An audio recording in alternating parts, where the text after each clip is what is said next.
Hello दोस्तों, नमस्कार दोस्तों। आज का जो टॉपिक है coagulation and flocculation of waste water treatment. What is coagulation and flocculation process in waste water treatment. दोस्तों, अगर आप हमारे चैनल पर नए हो तो हमारे चैनल को लाइक, शेयर और सब्सक्राइब ज़रूर करें। कोगुलेशन और फ्लोकुलेशन प्रोसेस। कोगुलेशन और फ्लोकुलेशन प्रोसेस में वेस्ट वाटर में जो गंदगी होती है उसको साफ किया जाता है। एक विशेष प्रक्रिया है। इस प्रक्रिया में जो भी वेस्ट वाटर में जैसे धुंधलापन होता है या कोई ऐसे पार्टिकल होते हैं जो दिखाई नहीं देते नग्न आँखों से, इसको इसमें से साफ़ कर लिया जाता है। इस प्रक्रिया में पानी की जो गुणवत्ता होती है वो अच्छी हो जाती है। इसमें जो वेस्ट वाटर में जो निलंबित जो ठोस कण या कार्बनिक जो मटेरियल होते हैं वो लगभग 90% तक साफ कर लिए जाते हैं या कम कर दिए जाते हैं। सभी वाटर में सस्पेंडेड पार्टिकल होते हैं।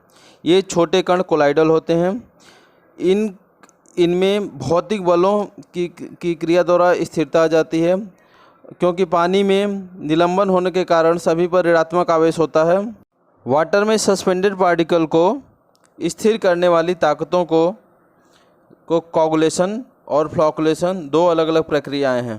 इसमें कोगुलेंट का उचित मात्रा उपयोग करके इसको कोलाइडल फॉर्म में कन्वर्ट किया जाता है और फ्लोकुलेंट उनको एक साथ बांधने का काम करते हैं, जिससे वेस्ट वाटर में से सस्पेंडेड पार्टिकल को रिमूव कर लिया जाता है। यह प्रक्रिया होती है कोगुलेशन और फ्लोकुलेशन प्रक्रिया।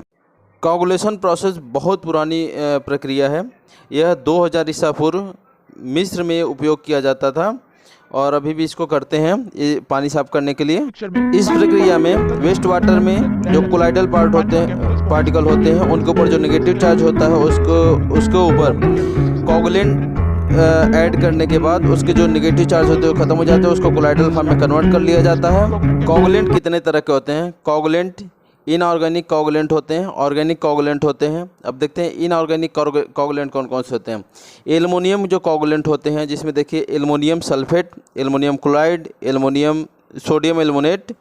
और जो आयरन बेस्ड जो कोगुलेंट होते हैं वो ferric sulphate, ferrous sulphate, ferric chloride sulphate. और जो होते हैं ऑर्गेनिक कोगुलेंट होते हैं, जैसे उसमें होते हैं पॉलीएमाइड, पॉली डाइली एमाइड अमोनिएट क्लोराइड और तो पॉली एटेनेट।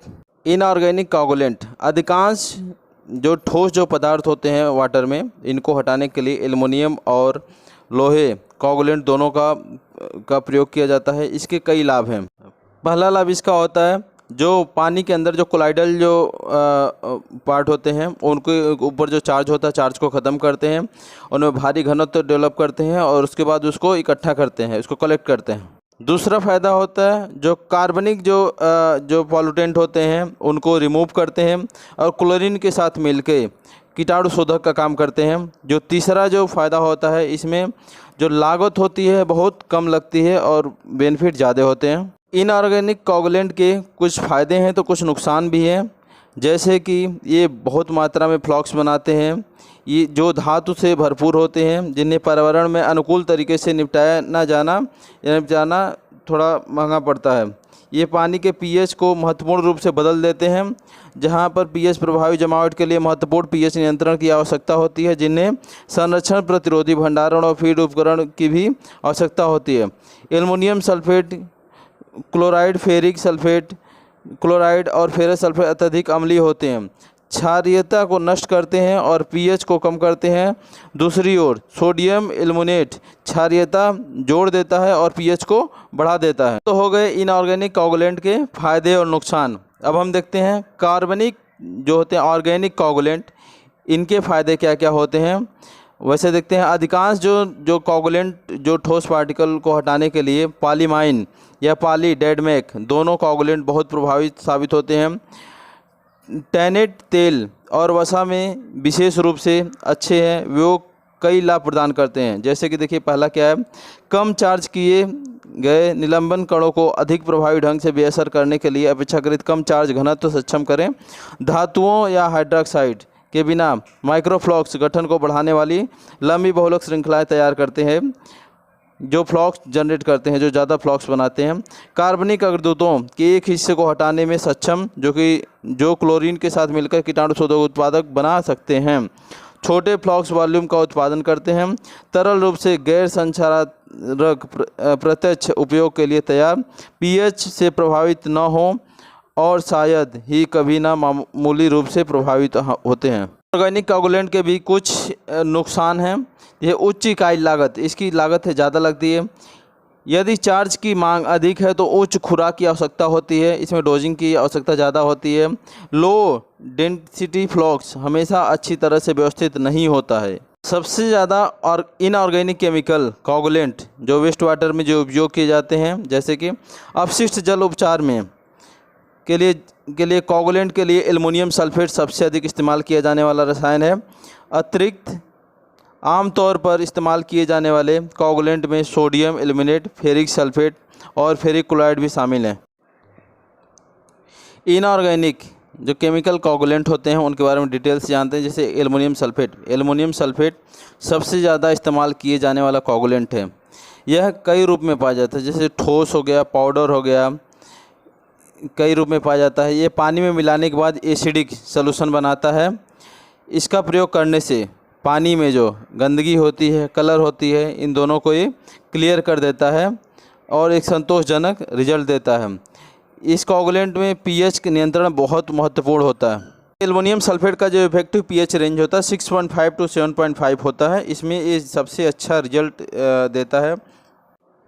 अब देखिए फेरिक क्लोराइड एक फ्लॉकुलेंट और कोगुलेंट के रूप में काम करता है। यह जल उपचार के में बहुत उपयोगी है, बहुमुखी है।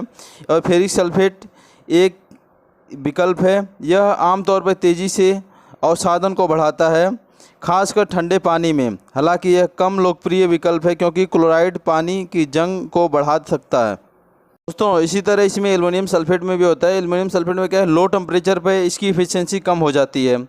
ठंडे के दिनों में इतना ज़्यादा अच्छा कैसे काम नहीं करता है, लेकिन तभी इसका रिस्पॉन्स सही होता है। यूनिवर्सल यूज है, हर जगह इसका यूज़ किया जाता है क्योंकि रिएक्शन के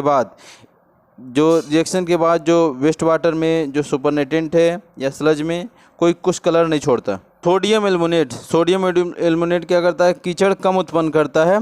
इसमें क्या होती है, जो क्षारीयता है पानी की बढ़ जाती है, जिससे चूने और हाइड्रोक्साइड की जो आवश्यकता होती है वो समाप्त हो जाती है। जो फेरिक सल्फेट होता है, फेरिक सल्फेट में क्या होता है कि इसमें जो है भारी मात्रा में स्लज जनरेट करती है, जिसको डिस्पोज करना बहुत बड़ा एक प्रॉब्लम होता है।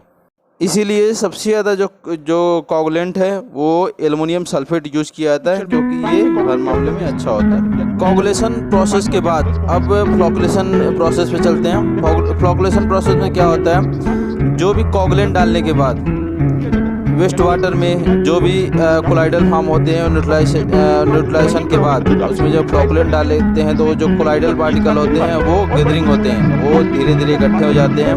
इकट्ठे होने के बाद वो मास हैवी होता है और हैवी होने के बाद वो जल से आसानी से वो सेपरेट हो जाते हैं। उसको बॉटम में सेटल कर लिया जाता है, फिर उसको सेपरेट कर लिया जाता है।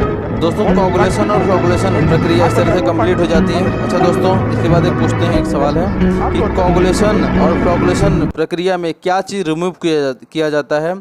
तो दोस्तों देखिए, वेस्ट वाटर में कोगुलेशन और फ्लॉकुलेशन प्रक्रिया से वेस्ट वाटर में जो भी कोलाइडल पार्टिकल होते हैं, जो भी अशुद्धियाँ होती हैं, जैसे जो ऑर्गेनिक अशुद्धियाँ हो गई, इनको रिमूव कर लिया जाता है। या उसमें कुछ कलर होता है, इसमें जो बैक्टीरियल जो प्रॉब्लम होती है उनको रिमूव कर लिया जाता है। दोस्तों वेस्ट वाटर ट्रीटमेंट करने का जो कोगुलेशन और फ्लॉकुलेशन का जो प्रोसेस है ये ज़रूरी क्यों होता है, इसलिए ज़रूरी होता है कि जो भी हमारे जो वेस्ट वाटर में जो इम्प्योरिटी है इसको रिमूव कर लिया जाता है, ताकि इसको रिसाइकिल किया जा सके। इसको और डिस्पोज भी करना है तो डिस्पोज किया जा सके, क्योंकि इसमें अगर अशुद्धियाँ हैं तो इसको हम लोग इन्वायरमेंट में ऐसे छोड़ नहीं सकते। इसलिए इस प्रोसेस को करना बहुत ज़रूरी होता है। ये प्रोसेस आपका सही हुआ या नहीं हुआ, इसको देखने के लिए आपका जो इनिशियल पीएच है वो मेंटेन होना चाहिए। आपके इनिशियल जो टर्बिडिटी है और फाइनल जो टर्बिडिटी है वो दोनों चेक करना है। जो फाइनल की टर्बिडिटी है <5 आनी चाहिए और वाटर एकदम क्लियर होना चाहिए। दोस्तों वेस्ट वाटर से रिलेटेड वीडियो देखने के लिए हमारे चैनल को लाइक, शेयर और सब्सक्राइब